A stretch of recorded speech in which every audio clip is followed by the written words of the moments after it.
De repente, Isabel ouviu barulhos de cavalo. Parecia que era algum cavaleiro. Ela estava no escuro, ali sobre o clarão das labaredas da cozinha. É que sempre que os cavaleiros passavam por ali, eles chegavam até a frente da casa, às vezes só para gritar: "Tá tudo bem aí? Ei, pessoal!" Eles nem apiavam. Assim que ela, ou a avó, ou o avô respondia gritando: "Tá tudo bem sim." O cavaleiro esporeava o cavalo e ia embora. Às vezes nem sabiam quem era. Era algum homem dali da fazenda, dali da vila. Foi por isso que Isabel esperou quieta, sentada ali no escurinho, a pergunta do cavaleiro. Mas ele passou reto. Não fez a pergunta corriqueira que ele estava acostumado a fazer. Claro que ela estranhou um pouco isso, mas pensou que talvez o cavaleiro não viu lamparinas acesa, não viu claridade, deve ter deduzido que não havia ninguém em casa. Nem a cachorra Bolinha latiu, coisa que ela sempre fazia quando chegava alguém. Aí Isabel pensou: ué, será que a Bolinha foi junto com a avó e o vô? Ela não está em casa. Aí, nessa hora, Isabel sente um arrepio. Ela teve medo de estar só, ali naquela noite escura na casa. Ela pega um tição de fogo e acende de novo a lamparina que está no veladouro, num prego, ali na parede da cozinha. A sombra da labareda tremelica na parede por causa da indecisão da lamparina. Um ventinho que entrava pela janela fez a chama dançar para lá e para cá.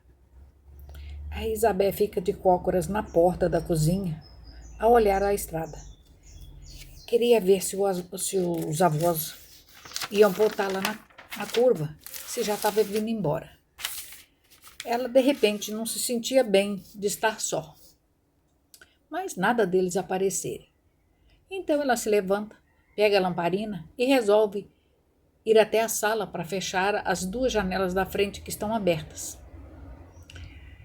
E a sala está cheia de espiga de milho até a trave do telhado lá no eitão. Só há uma trilha para passar até a janela. O resto do milho margeava essa trilha de um lado e outro, um monte de milho até em cima. Até algumas espigas escorregavam ali pelo meio da passagem. Ela chega até a tropeçar nas espigas que haviam rolado das laterais desse caminho para o meio da sala. Ela vai lá e fecha as janelas, passa a trava de madeira nas argolas de ferro da porta da sala para que fique bem trancada, bem fechada. Depois de fechar a sala, ela vai ao quarto dos avós. Mas a janela do quarto dos avós está fechada. A taramela está na posição correta. Tabé olha as tralhas guardadas ali. São muitas. A luz da lamparina é fraca. Então ela pega a lamparina e levanta acima da cabeça para ver melhor, para poder olhar para baixo, embaixo da mão dela, que segura a lamparina, para poder ver onde ia, o que pisar, o que tinha ali dentro do quarto. Ela pouco entrava ali. Aí ela percebe que há algo sob as cobertas na cama. O coração dela começa a bater acelerado. Ela chega mais perto com a lamparina na mão e pega a ponta da colcha de retalho velha, que está estendida ali coberta, para olhar o que estava embaixo da colcha. Parecia roupa, montes de roupa, que às vezes a avó deixava ali. O que seria? Ela levanta bem devagar e o que ela vê a deixa transtornada. É aterrador. A avó e o avô estão deitados ali num mar de sangue. E um machado ensanguentado está no pé da cama. A cabeça do avô e da avó foram rachadas ao meio com um golpe violento daquele machado. Estavam desfigurados. Ela cambaleia e cai sobre eles. Suas pernas não obedecem. Ela tem ânsia de vômitos, coloca para fora todo o mingau que tomou. Seus pelos de todo o corpo se iriçam. Ela se apavora. E se o assassino estivesse ainda por ali, embaixo da cama, dentro de casa, dentro daquele armário velho no canto do quarto? Com certeza ele vai matá-la também. Ela tenta fugir, mas cadê pernas? A lamparina cai sobre a cama cheia de cobertas e roupas, e o colchão é de palha rasgada. O querosene se espalha e o fogo se alastra na cama. Zabé fica desesperada. Ela não consegue articular palavras. A cama agora tinha se transformado numa fornalha quente. Ela com muita dificuldade consegue sair do quarto, se arrasta, passa pela porta da cozinha que estava aberta e corre. Ela corre para longe da casa e fica assistir o fogo consumir tudo. Seus avós estão sendo queimados. Ela não sabe o que fazer, está atordoada. Quem será que fez aquela maldade com os seus velhinhos? Ela, se estivesse em casa, talvez também estivesse sido assassinada com aquele machado.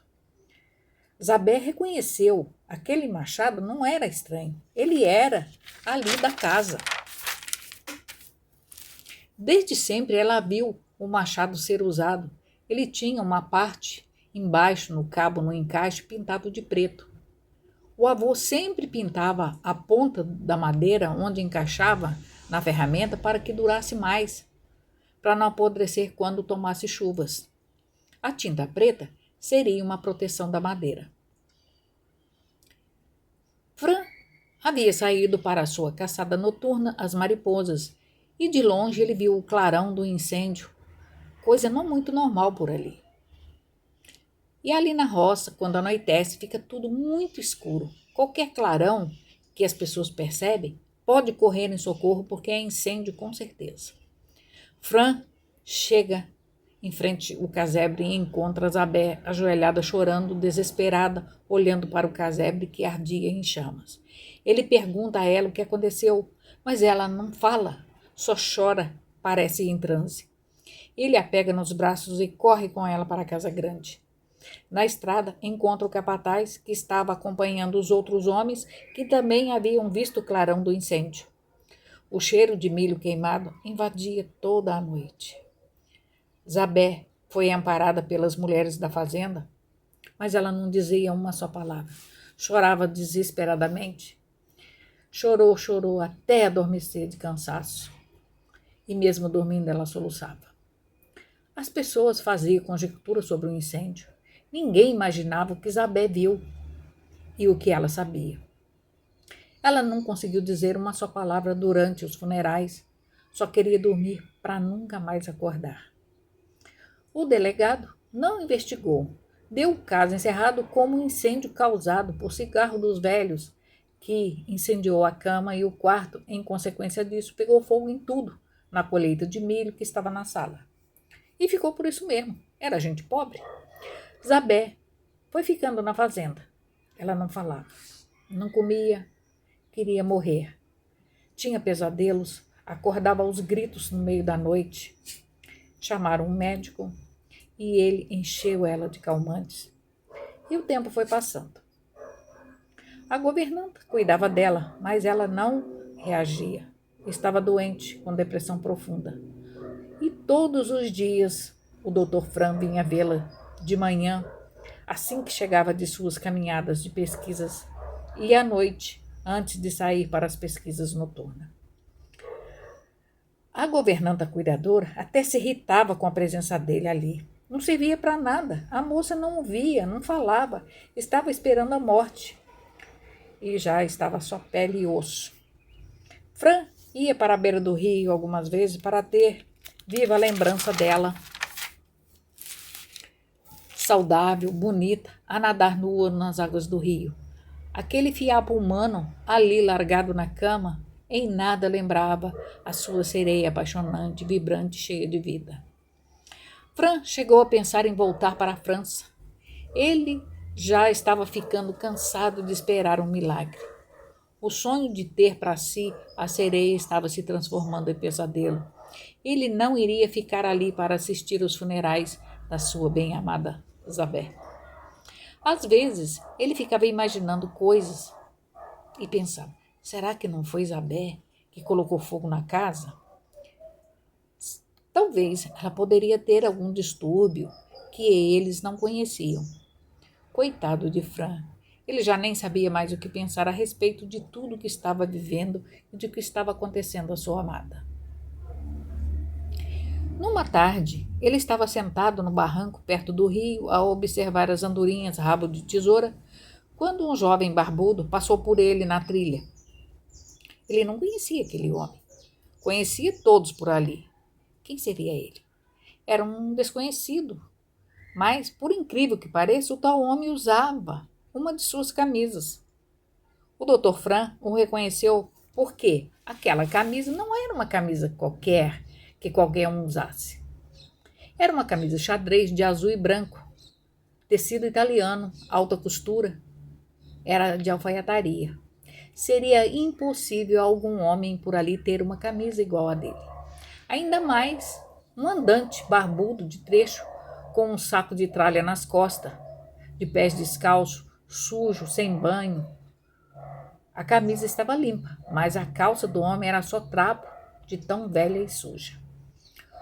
O homem o cumprimentou balançando a cabeça, deu uma parada logo à frente, parecia que ia perguntar algo, mas logo desistiu e continuou andando até sumir no meio do matagal. Fran ficou curioso. Gostaria de saber quem dera aquela peça de roupa sua para aquele homem, como ela foi parar no corpo dele. Pelo que ele sabia, as suas roupas foram queimadas no incêndio da casa dos avós de Zabé. Fran então achou melhor tentar saber de Zabé. Ela foi a última pessoa que colocou as mãos em suas roupas e foi no dia do incêndio. Mas como chegar a esse assunto? Mas ele pensou como chegar a esse assunto sem magoá-la. Ele poderia parecer mesquinho por estar preocupado com a perda de uma de suas roupas, menosprezando as perdas dela. Os avós seriam muito mais importantes que uma peça de roupa sua, claro. Por várias vezes ele foi até o quarto para falar com Zabé, saber se ela estava melhor, mas ela nem olhava, quanto mais responder uma pergunta dele. A governanta sempre se irritava com a insistência dele em ir 2 vezes no dia ao quarto da moça. Os dias foram passando e ele sem coragem de tocar no assunto da camisa com a moça. Numa manhã chuvosa, o moço andarilho chegou na porteira da fazenda, pediu um prato de comida. Estava mais sujo ainda. A camisa agora não estava nele, só uma velha camiseta rasgada. A cozinheira fez o prato e mandou o moleque levar para ele lá na porteira. O homem pegou o prato e despejou numa marmita que trazia no seu embornal. E ele devolveu o prato ao menino, agradeceu e foi embora. Fran correu atrás dele. Prosseguiu pelo meio do mato para ver onde ele ia. O homem foi direto para uma caverna, bem longe dali. O andarilho entrou e sumiu no interior daquela gruta. Fran ficou de tocaia à espera. Passou um tempo e o homem saiu da caverna, foi até a nascente, lavou a marmita, encheu de água limpa e voltou para dentro da caverna, levando consigo a água, talvez para beber quando estivesse com sede. Mas Fran não conseguiu ver por onde foi que ele saiu ou entrou. A visão dele ficou comprometida no lugar onde ele estava escondido. Aquilo era sinal de que o homem iria ficar lá por enquanto. Então Fran resolveu voltar para seu quarto para dormir, descansar, pensar no que fazer dali para frente. Ele chegou, já era noite, havia algum alvoroço, os peões estavam preocupados com o sumiço dele. Ele nunca saía assim sem avisar logo após o almoço, era sempre à noite, mas ficaram aliviados ao vê-lo de volta, porque se algo acontecesse ao francês, o patrão não iria gostar. Ele era o responsável pela estada do rapaz ali. E toda a proteção dele era responsabilidade de todos. O patrão recebia dinheiro do governo francês para permitir tais pesquisas em sua propriedade. As pessoas da vila achavam que a estadia do doutor na fazenda era um favor, e não era. Eram pesquisas governamentais para a ciência, que não adiantaria explicar para ele. Eles não iriam entender. Seria contravenção, feita por pessoas nada honestas, só que o doutor não estava a par dessa trama. Para ele, tudo era feito dentro da lei. Estava tudo legalizado, mas não estava. Passado 2 dias, de novo o andarilho estava no portão pedindo comida. Fran foi até ele e perguntou: onde você arrumou essa camisa? Ele estava vestido com a camisa que pertencia ao Fran. O homem arregalou os olhos e fez gesto de proteção como se fosse tomar socos na cara. Fran fez gesto de paz que não ia agredi-lo. O andarilho vai e disse: ela estava lá no mato. Aí eu peguei para mim. Eu só peguei uma, moço. Deixei o resto lá para a menina lavar e levar e guardar em casa. E o homem fez cara de choro, se desculpando pelo que fez. Fran, nessa hora que se sentiu envergonhado de ter falado daquela maneira ao infeliz. E Fran disse: tá bom, esquece. E foi saindo. E logo à frente ele já se encontrou com Juvencio. E aí eles combinaram entre eles de ir até as cavernas. Juvencio ficava o tempo todo de olho no francês, obedecia o que o patrão mandava. Se algo acontecesse ao estrangeiro, na certa seria Juvencio o culpado e o castigado por isso. Então, ele não arredava pé das imediações onde o francês estava. No outro dia, na parte da tarde, alguém informou que o andarilho estava preso na cidade, lá na vila, na cadeia, por ter ficado nu na praça e ter corrido atrás de crianças. Fran, nessa hora, pensou: seria uma ótima hora, era a chance que ele esperava para ir lá explorar a caverna sem o dono lá dentro. Correu a chamar Juvencio para irem lá. Saíram esporeando os cavalos. Foram rápidos. Juvencio já conhecia aquele lugar, já estivera ali procurando gado desgarrado, mas nunca havia se aventurado lá pelas profundezas da terra, dentro das cavernas. Eram profundas, muito profundas, e as pessoas tinham medo dali. Diziam que ali tinha extraterrestre. Depois de vasculhar todas as entradas das cavernas, eles dois entraram numa passagem disfarçada, com galhos de árvores. Estava escondido no meio da vegetação. Perto dali havia uma nascente, uma vereda que levava até uma caverna subterrânea, que para passar por essa entrada tinha que ser deitado nas areias brancas e se arrastar feito cobra. Era uma passagem escura, bem estreitinha e longa, que causava até claustrofobia se arrastar por ela. Essa passagem acabava num salão grande. Era uma clareira dentro das rochas. Haviam várias árvores nascidas ali, outras espalhadas pelas escarpas das rochas que formavam paredões muito altos. Olhando para cima, dava para ver o céu dali. O céu estava tão azul lá no alto. Pássaros cruzavam aquela abertura lá em cima. As árvores das bordas lá de cima se estendiam e os seus galhos pareciam braços sobre o abismo. Era como que uma cratera de vulcão, bem no centro dos rochedos agrupados ali. Não havia outra rota de entrada ou saída, a não ser aquela que Fran e Juvencio entraram. Talvez aquele lugar ficasse alagado nas tempestades, muita chuva. As águas não tinham para onde escorrer. Elas escorriam das rochas para dentro. E também as chuvas não conseguiriam passar pela abertura. Com certeza se acumulariam ali embaixo sob os pés deles dois. Mas Juvencio, que era mateiro, achou estranho. Ali está tudo tão seco. Se fosse só aquela passagem, na certa, ali seria um brejo, um atoleiro. E não era. Para onde iriam as águas de chuva que caíam lá de cima e escorriam dos rochedos até embaixo no solo? Era um enigma. No platô, um pouco acima do solo, do chão, uns 3 metros, longe, havia coisas de humano. E 2 árvores nascidas ali entre as rochas, com as raízes expostas, faziam do lugar um aconchego. Um ninho de folhas bem organizado sob a raiz das árvores, como um grande berço cercado de lascas de pedra. Alguns crucifixos encostados nas rochas, todos artesanais, feitos a canivete de madeira. Havia uma caixa de madeira de uns 30 por 20 centímetros enfiada nas raízes, estava trancada. Um pedaço de lona velha suja estendida sobre uma laje de pedras. Oposto à lona estava uma Bíblia velha aberta no Salmo 91 e num galho de árvore estava dependurado a camisa xadrez e branco que fora de Fran. Era como se estivesse num cabide. Estava toda abotoada até em cima no colarinho. Outras peças de roupa bem velhas e sujas estavam enroladas, jogadas dentro de um dos buracos da raiz. Um garrafão de vidro cheio de água limpa.